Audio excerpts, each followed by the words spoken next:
Bismillahirrahmanirrahim. Assalamualaikum warahmatullahi wabarakatuh. Alhamdulillahi rabbil alamin. Hamdan katsiran tayyiban barakan fih. Kama yuhibbu rabbuna wa yarda. Ashhadu an la ilaha illallah wahdahu la syarika lah.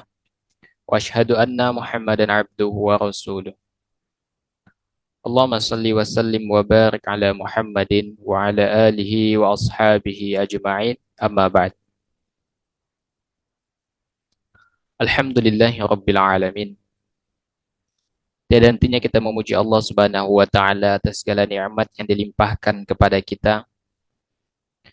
Kita tentunya bermohon kepada Allah Subhanahu wa taala, semoga Allah Subhanahu wa taala senantiasa memberikan taufik dan hidayahnya kepada kita semua agar kita senantiasa istiqomah, agar kita senantiasa bisa memaksimalkan waktu yang telah Allah Subhanahu wa taala berikan kepada kita dalam rangka untuk mendekatkan diri kepada Allah Subhanahu wa taala.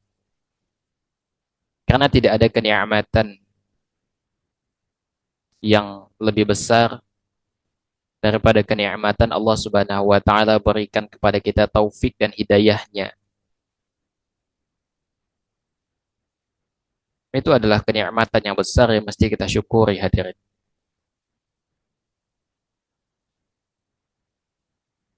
Karena kalau nikmat itu tercabut dari kita,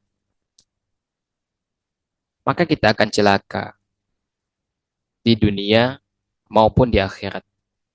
Kita akan celaka. Makanya memaksimalkan waktu yang Allah berikan kepada kita adalah sebuah kebaikan yang luar biasa. Karena waktu itu tidak bisa diputar kembali. Waktu akan terus berjalan dan jatah hidup kita itu akan semakin berkurang. Makanya di antara permintaan orang-orang yang telah meninggal dunia dan sekarang berada di alam barzah adalah mereka meminta agar diberikan sedikit waktu agar mereka itu bisa beramal soleh dengan sedikit waktu yang diberikan kepada mereka. Namun itu tidak mungkin lagi. Itu adalah sesuatu yang tidak mungkin. Makanya kita yang diberikan waktu, masih diberikan kesempatan, maka mari kita maksimalkan waktu yang telah Allah berikan kepada kita ini. Jangan kita sia-siakan. Akan tetapi kita maksimalkan setiap detik yang Allah berikan kepada kita untuk mendekat kepadanya.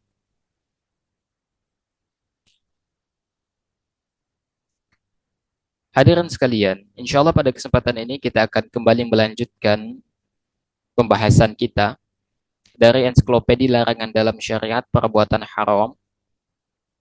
Dan insya Allah pada kesempatan ini kita akan masuk pada bahasan yaitu berkaitan dengan tidak mensyukuri kebaikan suami.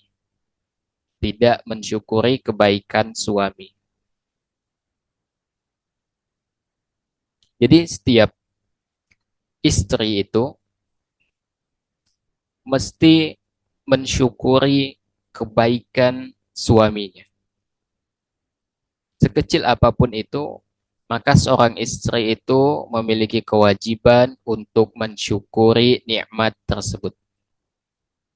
Mungkin di antara kita sering mendengar sebuah pepatah. Pepatah itu mengatakan bahwa ada uang, abang disayang. Tak ada uang, abang ditendang. Itu pepatah yang sering kita dengar begitu. Dan umumnya diungkapkan oleh seorang perempuan. Oke, kita kondisikan dulu pepatah ini. Kalau yang dimaksudkan untuk orang pacaran itu enggak benar. Karena pacaran itu dilarang dalam agama kita. Namun kita bisa bawa pepatah ini kepada kehidupan rumah tangga. Di mana sudah menikah, maka ada suami istri begitu. Katakanlah misalnya ini dikatakan atau diucapkan oleh seorang wanita yang sudah memiliki suami. Ada uang, abang disayang.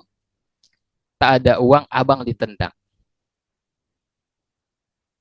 Jika pepatah ini diaplikasikan di dalam kehidupan, di dalam konteks rumah tangga, maka ini adalah sebuah kekufuran. Ini kekufuran. Karena ini menunjukkan bahwasanya seorang istri itu akan berbuat baik apabila suaminya itu senantiasa mampu memenuhi semua kebutuhan dan keperluannya.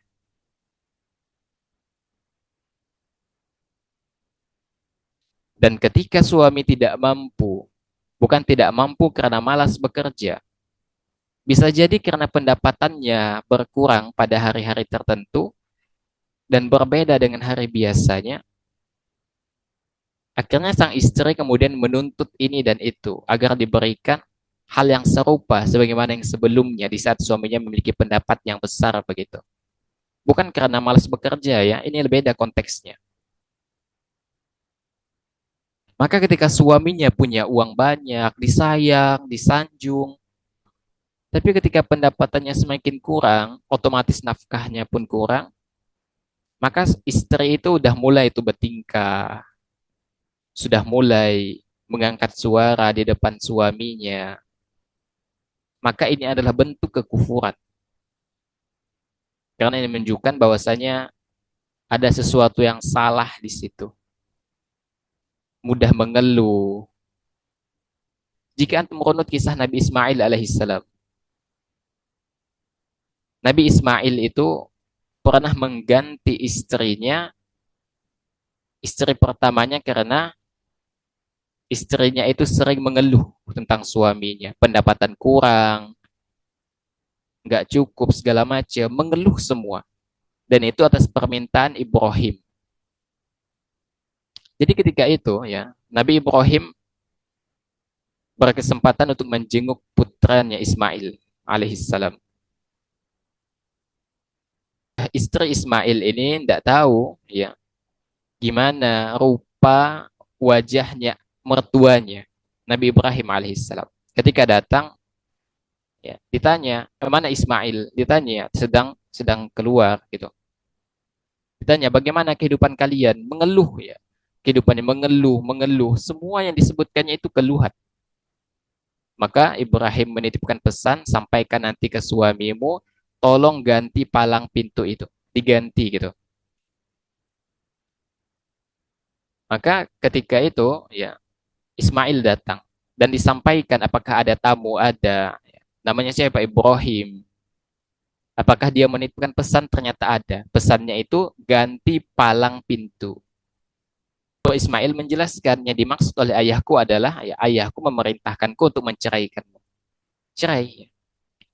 Jadi ini adalah bahasa lembut untuk memerintahkan seseorang agar menceraikan istrinya. Kemudian Ismail nikah lagi dengan istri keduanya. Nikah. Suatu kesempatan Ibrahim kemudian datang lagi, ya, memiliki kesempatan menjenguk Ismail ya, dan melakukan hal yang sama. Bertanya, di mana Ismail? Ya, gimana kehidupannya? Ternyata istri keduanya itu ini istri yang soleha. Dia tidak menyebutkan sama sekali kekurangan di dalam rumah tangganya. Dan dia hanya memuji Ismail di depan mertuanya, itu Ibrahim. Sedangkan istri keduanya tidak tahu nih, bahwa ini adalah mertuanya.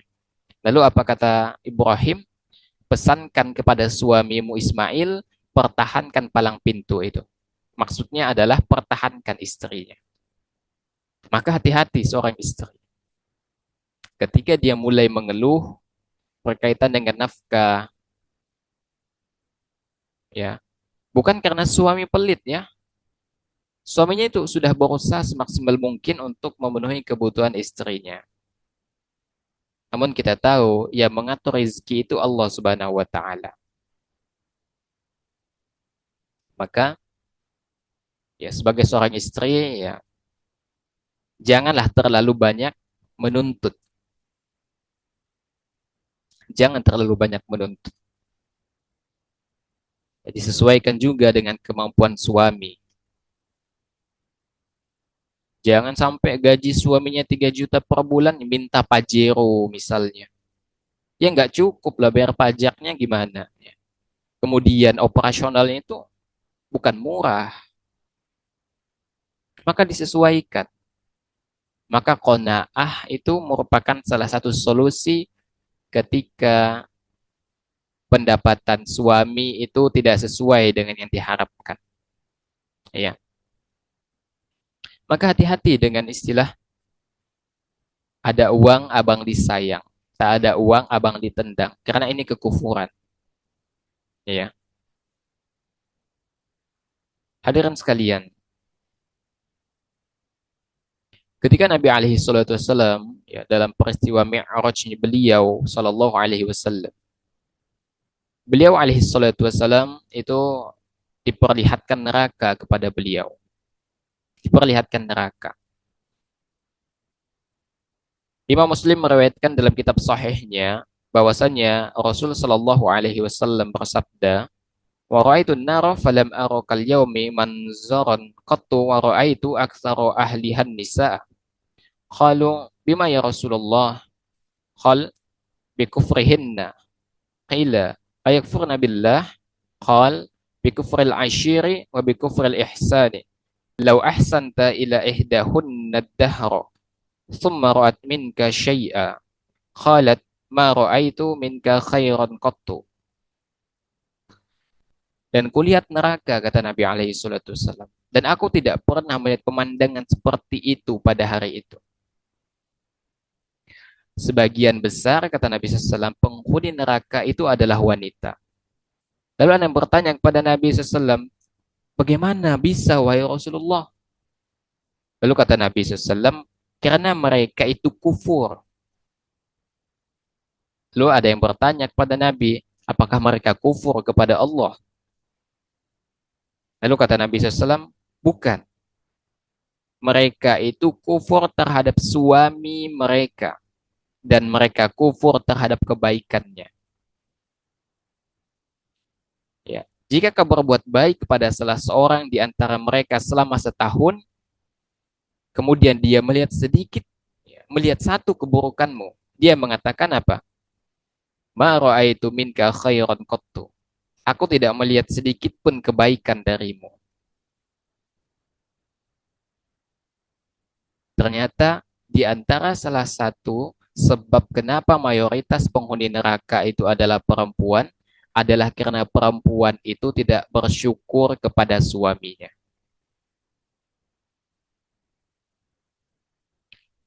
Seperti kalau pepatah itu mengatakan panas setahun dihapus oleh hujan sehari. Artinya kebaikan suaminya itu udah banyak gitu loh. Tapi kebaikan suami itu dipandang sebelah mata karena satu kekurangan yang nampak dari suaminya. Suaminya itu udah menafkahi selama setahun. Sudah setahun, kata Nabi SAW. Tapi ada satu fase di mana suami itu, ya katakanlah misalnya pendapatannya kurang, sehingga berdampak ke nafkah. Lalu apa kata istri? Aku tidak melihat sedikit pun kebaikanmu kepadaku. Maka itu adalah di antara penyebab kenapa wanita itu menjadi mayoritas penghuni neraka. Karena mereka kufur dengan suami. Oleh karena itu, penting bagi kita untuk mencari istri yang solihah.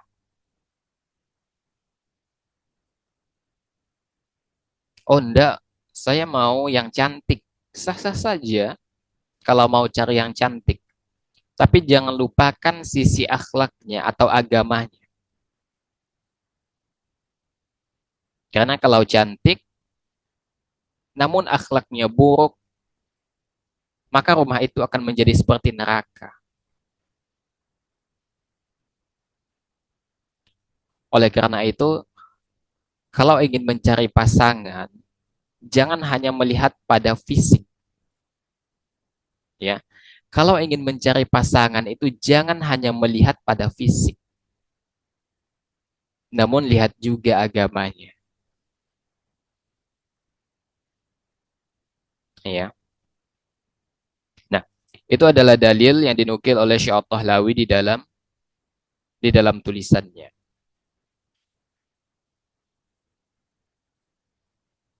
Hadirin sekalian, seperti biasa, ya, kita akan menambahkan sejumlah dalil lainnya. Ya. Hadirin sekalian, untuk para istri atau calon istri, ini perhatikan betul bahwasanya syukur itu merupakan di antara salah satu ibadah. Syukur itu merupakan salah satu bentuk ibadah. Oleh karena itu, kata Allah, kalau seseorang itu bersyukur, maka sejatinya itu kebaikan bagi yang bersyukur. Bukan untuk Allah, itu kebaikan untuk yang bersyukur. Allah Subhanahu wa taala mengatakan dalam surah Luqman ayat 12, "Wa may yashkur fa innama yashkuru li nafsih," kata Allah. Barang siapa yang bersyukur kepada Allah, maka sesungguhnya ia bersyukur untuk dirinya sendiri. Maka siapa yang bersyukur, maka sejatinya dia bersyukur untuk kebaikan dirinya. Karena tidak ada lain yang didapatkan dari syukur itu kecuali kebaikan. Kebaikan hadirin.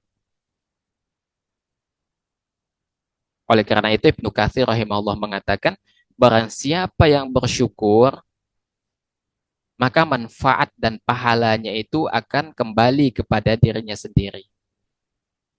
Sebagaimana firman Allah Subhanahu wa taala, "Wa man 'amila shalihan fali anfusihim yamhadun." Dan barang siapa yang beramal soleh, maka itu untuk diri mereka sendiri gitu loh.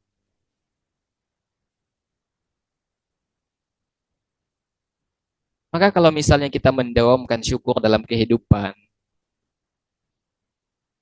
kita akan mendapatkan kebaikan.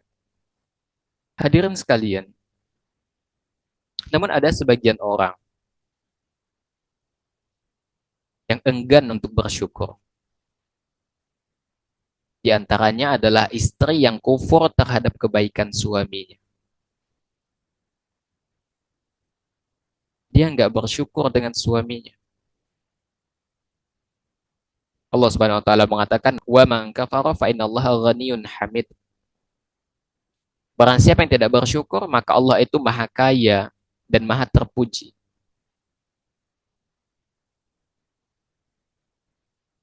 Jadi Allah itu nggak perlu sebetulnya dengan syukur kita. Justru kitalah yang perlu dengan syukur kita sendiri. Ya. Oleh karena itu, sekecil apapun nafkah yang diberikan oleh suami itu, maka syukuri. Ya. Syukuri. Ini bukan karena faktor suami malas ya, ini beda lagi. Nafkah suami itu dikit karena suaminya malas kerja. Ini nggak masuk di dalam bahasan ini. Ini bahasan tersendiri. Namun dalam konteks ini, suaminya itu sudah berusaha semaksimal mungkin. Bekerja, cari nafkah, untuk menafkahi istri dan anak-anaknya. Qadarullah, penghasilan yang Allah tetapkan, rezeki yang Allah tetapkan, cuman segitu, ya udah segitu.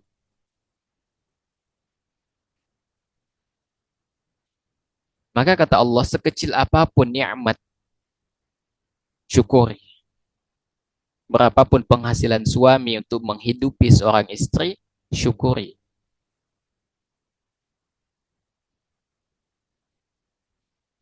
Karena berlatih mensyukuri nikmat yang kecil merupakan latihan agar kita bisa mensyukuri nikmat yang besar. Kata Nabi alaihi salatu wasallam, Man lam yashkuril qalila, lam yashkuril katsira. Barang siapa yang tidak mensyukuri sesuatu yang sedikit, maka dia tidak akan mampu mensyukuri sesuatu yang banyak. Ini diriwayatkan oleh Ahmad dan ini hadis sahih. Maka kata Nabi alaihi salatu wasallam, syukur itu dimulai dari hal yang kecil.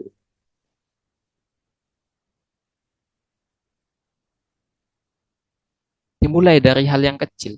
Makanya kita itu diperintahkan jangan hanya melihat ke atas, jangan hanya tertengadah ke atas. Sesekali coba tundukkan kepala kita, lihat di bawah.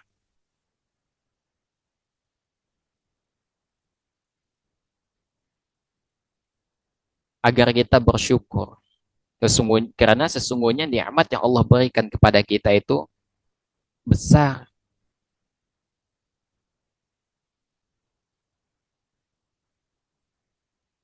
Oleh karena itu hadirin, bersyukur merupakan di antara salah satu modal dasar agar kita bisa mendapatkan kebaikan berangkat dari nikmat yang Allah limpahkan kepada kita. Syukur yang kecil, maka kita akan bisa mensyukuri yang besar.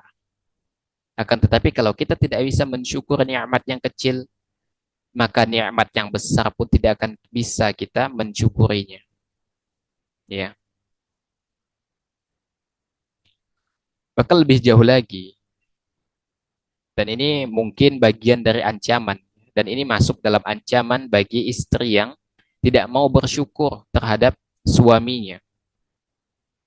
Kata Nabi alaihi salatu wasallam, la yanzurullahu illa mura'atin la tashkuru li zawjiha wa hiya la tastaghni anhu.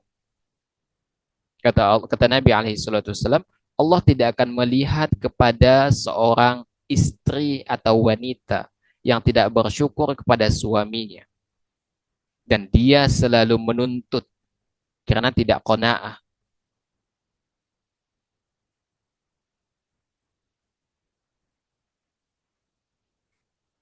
Ya, maka hadirin,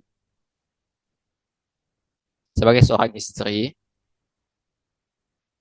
hendaknya seorang istri itu senantiasa bersyukurlah atas nikmat ya, nafkah suaminya. Sekecil apapun, syukuri itu.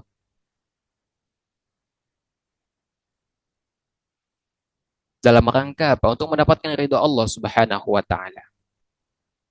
Karena semua aspek kehidupan kita ini berkaitan dengan persoalan ibadah. Karena Islam ini agama yang kompleks. Semua hal bisa menjadi pahala. Dan di sisi lain semua hal itu bisa menjadi dosa. Oleh karena itu, memaksimalkan sisi-sisi yang bisa mendatangkan pahala, karena itu memang diperintahkan, maka maksimalkan. Karena kita tidak tahu hadirin, kita akan mendapatkan ridho Allah Subhanahu wa taala dari kebaikan mana yang kita lakukan. Kita nggak tahu. Oleh karena itu, seorang istri yang tidak bisa mensyukuri nikmat, seorang istri yang kufur terhadap suaminya, dan dia senantiasa menuntut kepada suaminya, maka Allah Subhanahu wa taala tidak akan melihat kepadanya nanti di hari kiamat. Imam At-Tabari mengatakan yang dimaksud dengan Allah tidak melihat kepadanya adalah Allah akan murka kepadanya. Jadi istri ketika dia tidak mensyukuri kufur terhadap nikmat atau nafkah yang diberikan oleh suaminya, maka Allah akan murka kepadanya. Kan banyak kadang-kala seorang wanita ketika diberi nafkah, dikasih misalnya 300.000, padahal itu suaminya udah maksimal kerjanya. Tapi qadarullah rezekinya hanya 300.000. Dilepehin tuh sama istrinya. Ah, apaan 300.000 doang?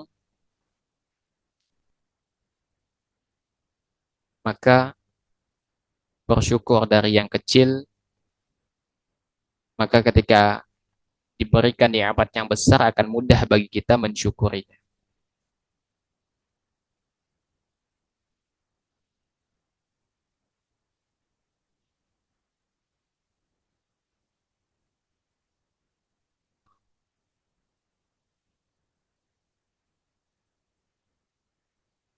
Dalam hadis lain disebutkan, Innal fussaqa hum ahlun nar. Sesungguhnya orang yang selalu melakukan kefasikan adalah penghuni neraka. Qila, ya Rasulullah, wa manil fussaqu? Wahai Rasulullah, siapakah yang selalu berbuat fasik itu? Lalu Nabi SAW mengatakan, An-Nisa, perempuan. Lalu seorang sahabat bertanya, Ya Rasulullah, awalasna ummahatina wa akhawatina wa azwajina? Wahai Rasulullah, bukankah mereka ibu-ibu kita, saudara-saudara kita, dan istri-istri kita? Lalu kata Nabi SAW, Bala, benar kata Nabi SAW. Walakinnahunna idza u'tina lam yashkurna wa idza betulina lam yasbirna. Akan tetapi kata Nabi SAW, apabila mereka diberikan sesuatu, mereka tidak bersyukur. Apabila mereka ditimpa ujian atau musibah, mereka tidak bersabar. Ya, ini diriwayatkan oleh Ahmad. Maka sekecil apapun pemberian seorang suami, maka syukuri. Syukuri. Kadangkala seorang istri itu terlihat dari sikapnya yang berubah, ucapannya yang sedikit meremehkan kadangkala ketika suaminya itu tidak sesuai dengan harapan yang ia inginkan. Dapat berapa hari ini, Bang? Cuma dapat 300. Oh, bukannya mengucapkan alhamdulillah, malah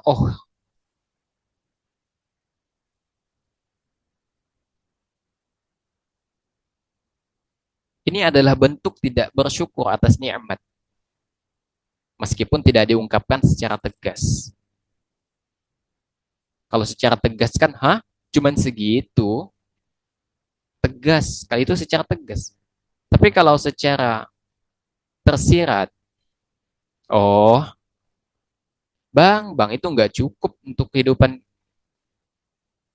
Bang, nggak cukup. Itulah seorang wanita. Oleh karena itu, perbedaan antara wanita dan laki-laki itu, kalau wanita itu dia menjadikan perasaan sebagai parameter wanita. Sedangkan suami itu logika, akal.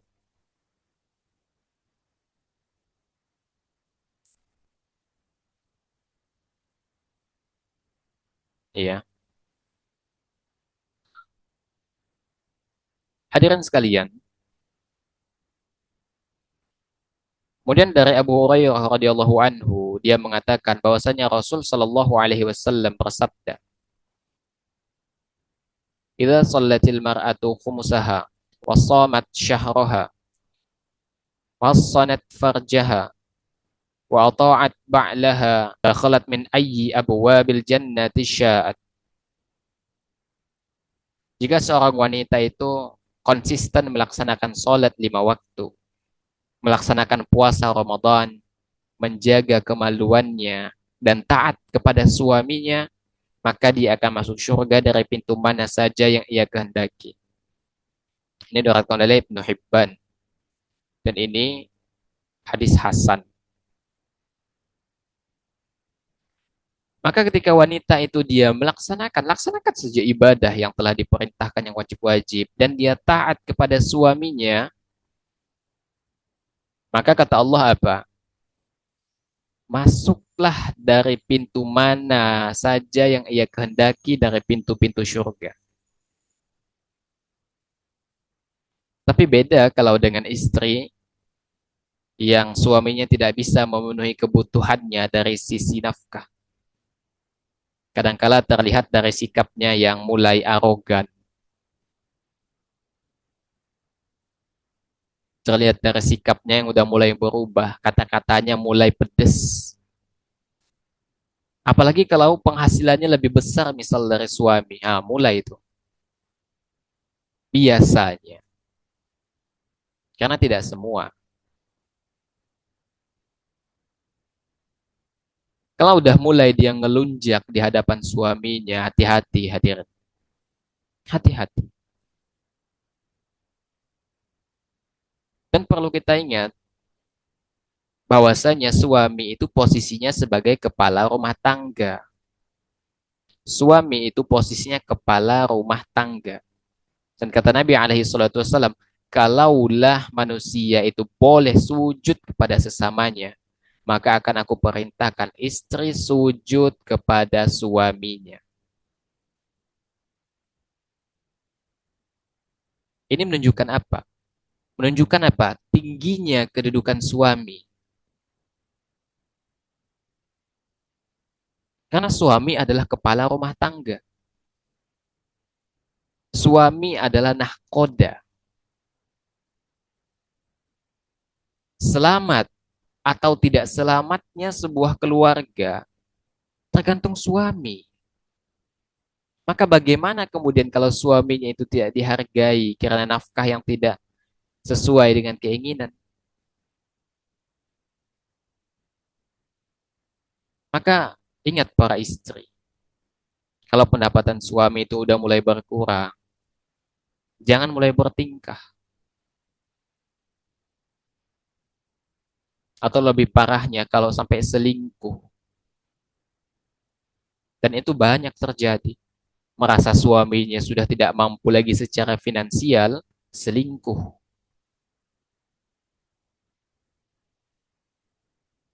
Dan itu banyak terjadi.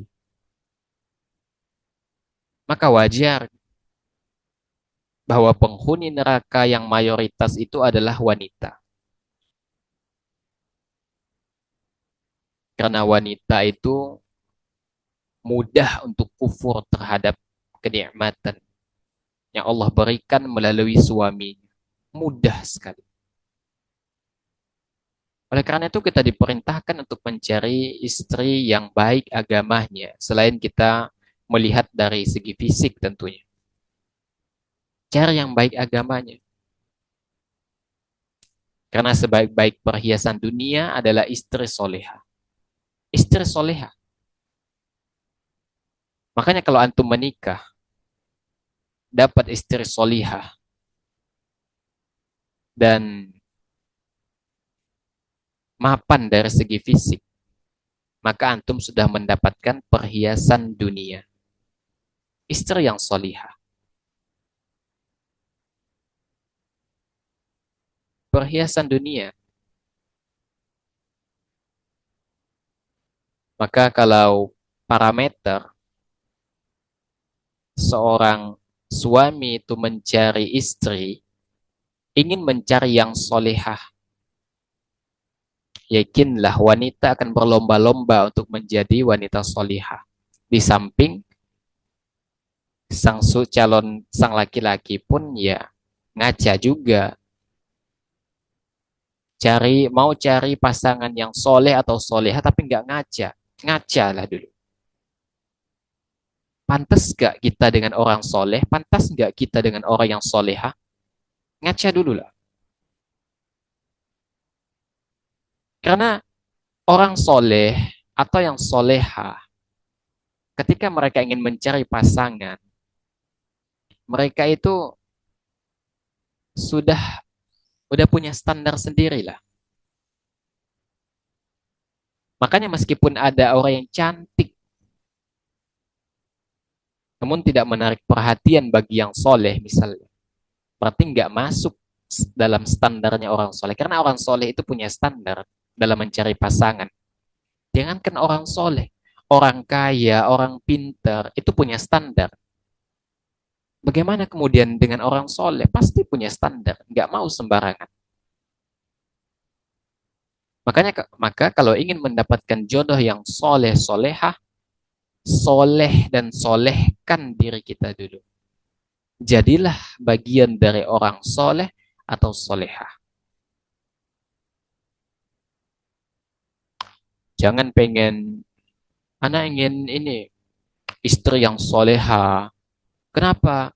Karena istri itu adalah madrasah pertama bagi anak-anakku nanti. Tapi yang ngomong tuh tidak pernah sama sekali misalnya sholat. Gimana? Pengen istri solehah, tapi kelakuannya seperti Dajjal. Gak dapet. Karena Allah itu maha adil. Allah itu maha adil. Ya. Oleh karena itu ya bagi para istri,